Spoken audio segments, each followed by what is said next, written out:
ये कमजोरी उनकी हो सकती है, लेकिन अब हम लोग चाहे विधायक रहे या सांसद रहे, अब हम लोग किसी के आश्रित होकर रहने वाले नहीं है, क्योंकि ये लड़ाई बार पार की है, हमारे पास अब खोने के लिए कुछ बचा नहीं है। तो ऐसी परिस्थिति में अब हम लोग का मानना है कि चाहे विस्थापित की लड़ाई हो या फिर अन्य मुद्दों की लड़ाई हो या बार पार की लड़ाई होगी, चाहे जो भी परिणाम होगा, क्योंकि ऐसा परिस्थिति अगर चलता रहे तो आने वाले 20 सालों में मुझे लगता है झारखंड का अस्तित्व, झारखंड का वजूद समाप्त हो जाएगा। तो इसीलिए आप समझ सकते हैं, मैं इसी आंदोलन की व्याख्या करती हूँ, ये कहीं ना कहीं दर्द का आंदोलन था। यदि दर्द का आंदोलन नहीं होता तो 50 लड़के थे, आज 5 करोड़ तक इसकी आवाज़ पहुंच चुकी है। इसका मतलब सीधा है, ये समय का आंदोलन था, नियति का आंदोलन था, ये हम लोगों का आंदोलन नहीं था। नियति समय चाहती थी कि दर्द लोगों के लिए कोई आवाज़ बने, एक आंदोलन हो और जितने शोषित वंचित लोग हैं वो एक जगह आएँ और इस बार आखिरी अपनी जो अंतिम निर्णायक लड़ाई उसे लड़ सके। बिहार तत्कालीन बिहार जब था तब डीपी महेश्वरी जो मुख्य सचिव थी, तब विस्थापितों के लिए 4th ग्रेड का जो है आरक्षण की बात उन्होंने किया था, लेकिन जब से झारखंड बना 20 साल में विस्थापितों का वो अधिकार भी छीन गया। क्या मानते हैं, अपनों ने लूटा गैरों में कहा दम था? हाँ बिल्कुल, आपका ये कथन सही है कि अपनों ने लूटा गैरों में कहा दम था। कुछ हमारे लोग भी दोषी हैं, दोषी चूँकि उन्होंने देखा निजी स्वार्थ। आज ऐसा नहीं कि BSL में आज जो हम लोग अप्रेंटिस के ही माध्यम से यहाँ इतने लोग आए हैं, तो ऐसा नहीं है। यहाँ हमें आने से पूर्व कई लोगों ने टेलीफोन किया कि आप इस मुद्दे पे मत आइए, अपने ही लोगों ने।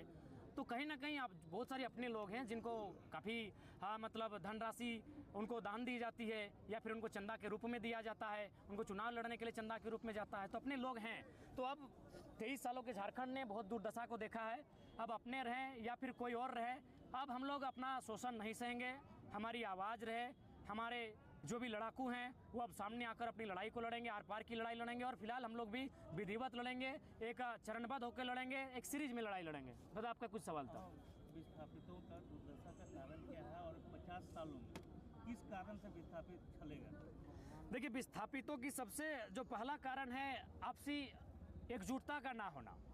क्योंकि आज अगर बात करें, ऐसा नहीं, बंगाल में भी ज़मीन अधिग्रहण हुआ है, उड़ीसा में भी हुआ है, बाकी प्रदेशों में होता है। आए दिन अडानी कंपनी, चूँकि अभी हाईलाइटेड है, बहुत राज्यों में ज़मीन अधिग्रहण करती है, लेकिन वहाँ के लोग काफ़ी एकजुटता के साथ विरोध प्रदर्शन करते हैं, उस योजना को वापस करते हैं। और हमारे जो पश्चिम बंगाल की मुख्यमंत्री है माननीय ममता बनर्जी जी, वो भी टाटा नैनो ने जो ज़मीन अधिग्रहण किया था उसके खिलाफ आंदोलन करके आई थी।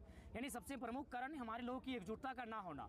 मान के चलिए 84 गाँव, अगर हम एवरेज निकालते हैं एक गांव में 1000 आदमी, तो 84,000 आदमी, अगर 84,000 आदमी अगर यहाँ खड़े हो जाएंगे, उसका आधा भी खड़ा हो जाएगा, 42,000 उसका आधा, अगर 21,000 लोग यहाँ खड़े हो जाएंगे, तो मुझे लगता है यहाँ पुलिस तो छोड़िए, यहाँ तमाम फोर्सों की संख्या कम पड़ जाएगी और 1 घंटा नहीं 10 मिनट में वार्ता के लोग हो जाएंगे। नहीं, एकजुटता की कमी रही है। तो इसीलिए आज हम लोग सदियों से, दशकों से ठगे जा रहे हैं। तो अब मुझे लगता है लोगों की जो एकजुटता है अब जागेगी, क्योंकि अब हमारे पास खोने के लिए कुछ नहीं बचा है। जो हमारी ये जनरेशन है, इसने बहुत करीब से देखा, बेरोजगारी को देखा, विस्थापन को देखा, पलायन को देखा, भुखमरी को देखा, हर तरह से शोषण को देखा। तो मेरा मानना है कि जो हमारी सबसे बड़ी समस्या है एकजुटता का ना होना। उसके बाद हमारे जो लीडर हैं, हमारे जो लोग हैं, केवल वोटर्स बन के, ऐसा नहीं है कि बोकारो में हमारे आज तक जनप्रतिनिधि नहीं रहे, विशेषकर जो खाटी की बात करें, जो माटी की बात करें, हमारे आज तक सांसद नहीं रहे, जो मैंने मेंबर ऑफ पार्लियामेंट में जाके BSL के सिंदरी FCI के दर्द को रख सके। हमेशा 1952 से लोग जो अन्य राज्यों के वे लोग चुन के गए, तो उन्हें क्या वास्ता होगा हमारी ज़मीनें से, क्या हमें लाभ मिलता था, हमारी ज़मीनों को छीन जाने का दर्द किसे है। तो इसीलिए हम लोग केवल वोट बन के रहे, भीड़ बन के रहें, उसे एक नेतृत्व में तब्दील नहीं कर पाएँ। जबकि मेरा मानना है, अगर बोकारो विधानसभा की बात कही जाए, जहाँ 3 लाख के आसपास अगर वोटर्स है, जिसे मुझे लगता है 2 लाख प्लस हमारे रैयत वोटर्स है, जिसमें 1 लाख तो केवल विस्थापित वोटर है। केवल विस्थापित वोटर भी अगर एक जगह स्थापित हो जाए तो आंदोलन करने की नौबत नहीं आती। उनके बीच एक विधायक बन जाता और जीवन भर उनके लिए लड़ता। अगर एक दिन वो लड़ने के लिए आता तो अब तक इंसाफ मिल चुका था। तो हमें लगता है, लोकसभा की बात करें जहाँ 18 से 20 लाख हमारी मतदान है, जिसमें हमको लगता है 12 से लगभग 15 लाख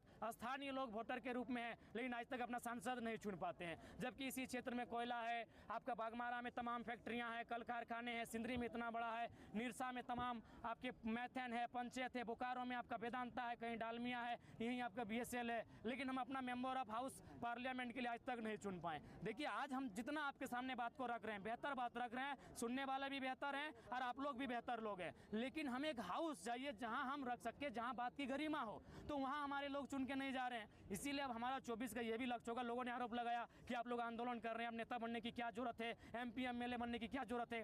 तो हम लोग बोले कि सड़क में आप कितना भी आंदोलन करें, सड़क में कितना भी रखें, जब तक हाउस में आपकी बातों को कोई नहीं रखे उसकी गरिमा नहीं बढ़ती। इसलिए अब हम लोग हाउस में जाएंगे और जब जब वहाँ डिबेट होगा, जब जब हमें मौका मिलेगा अपनी बात को रखने का, हम लोग कभी बोकारो BSL का बात रखेंगे, कभी FCI सिंदरी का, तो कभी पंचायत डैम का बात रखेंगे, तो कभी डालमिया का, तो कभी आपका DBC का बात रखेंगे।